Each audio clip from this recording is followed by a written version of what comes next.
Heath Ledger, the man who made darkness laugh but couldn't escape it himself. He entered history as the most terrifying and yet captivating Joker ever seen on screen.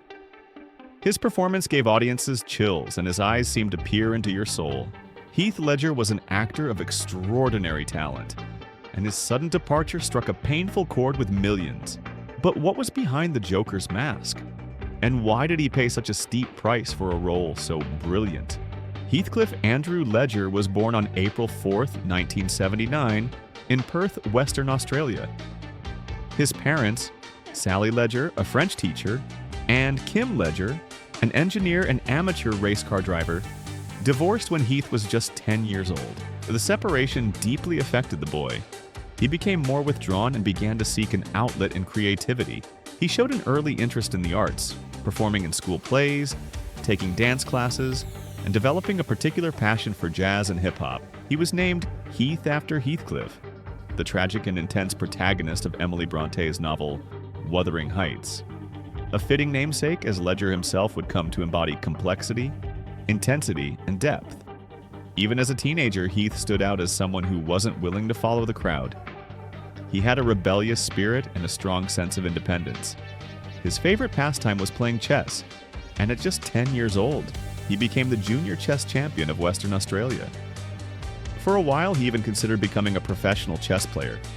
But in the end, the stage won over the board. At 17, he dropped out of school, got into an old car with a friend, and drove to Sydney to pursue acting. He had no connections, no money to speak of, but he had confidence.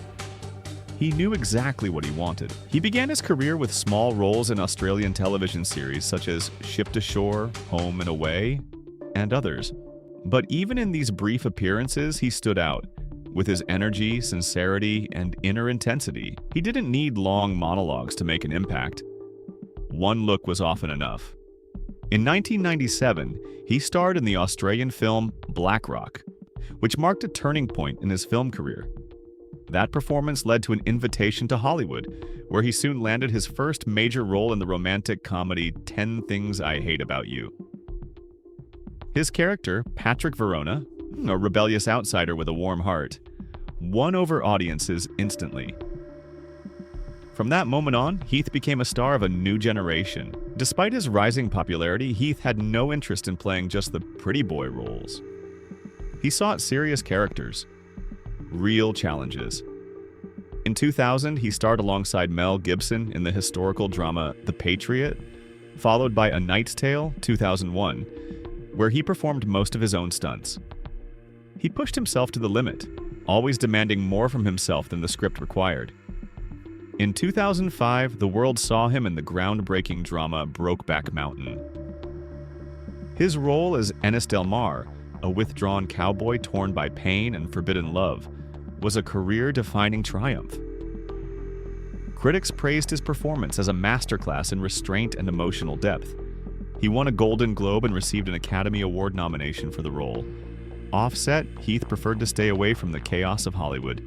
He was passionate about photography and directing, and dreamed of creating short films and music videos.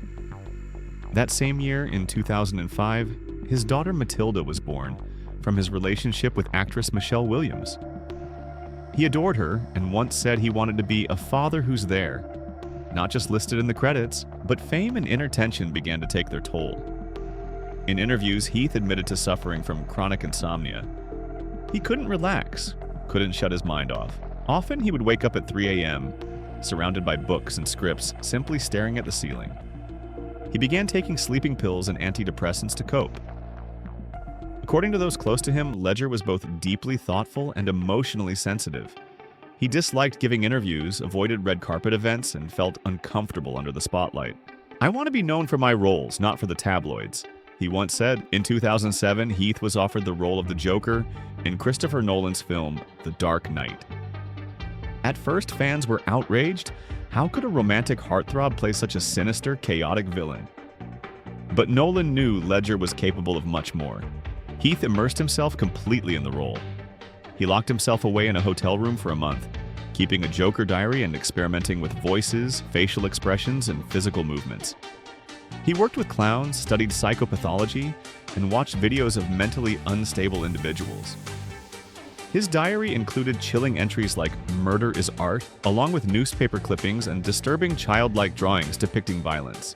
The crew later recalled that Ledger was intensely focused on set, yet between takes he would crack jokes and play chess. He knew how to step out of character, but maybe he didn't know how to truly leave it behind, one assistant would later say. After filming Wrapped, he returned to New York. His life had become unstable. He had separated from Michelle Williams, saw his daughter only occasionally, and was struggling with insomnia and exhaustion. In January 2008, he was working on the film The Imaginarium of Dr. Parnassus. On set, it was clear he was drained. On January 22, 2008, Heath was found dead in his Soho apartment. Nearby were several prescription medications, including oxycodone, diazepam, temazepam, and others. The medical examiner later ruled it an accidental overdose. He was only 28 years old. The news of Heath's passing shocked not only the film industry, but also millions of fans worldwide. His death became a symbol of the fragility of genius. People couldn't believe that such a young, successful, and talented actor could be taken so soon. Many blamed Hollywood, others pointed to the pressure, and some attributed it to Heath's own internal struggles. At the 2009 Oscars, he was posthumously awarded the statuette for his role as the Joker. His parents and sister accepted the award on his behalf. The audience gave a standing ovation. Christopher Nolan later said he gave everything he had. And perhaps that's what destroyed him. The Dark Knight became a cult film. Ledger's Joker was not just a villain, but an archetype of chaos, a manic genius, a mad philosopher. He inspired an entire generation of actors. His diary is now displayed in museums, and his quotes have become iconic. "Do I look like a guy with a plan?" The film grossed over $1 billion.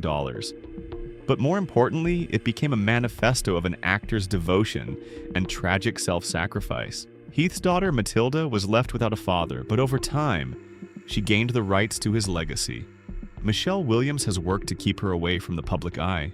She learns about him through his roles and the people who loved him, the actress once said. More than 15 years have passed, yet the name Heath Ledger still evokes both pain and admiration. He is a reminder of how difficult it is to be a sensitive person in a harsh industry.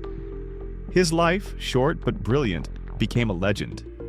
He left too soon, but he left behind something eternal. The Joker's gaze, Ennis's whisper, Patrick's smile, they remain with us. And behind them, a man who simply wanted to be understood.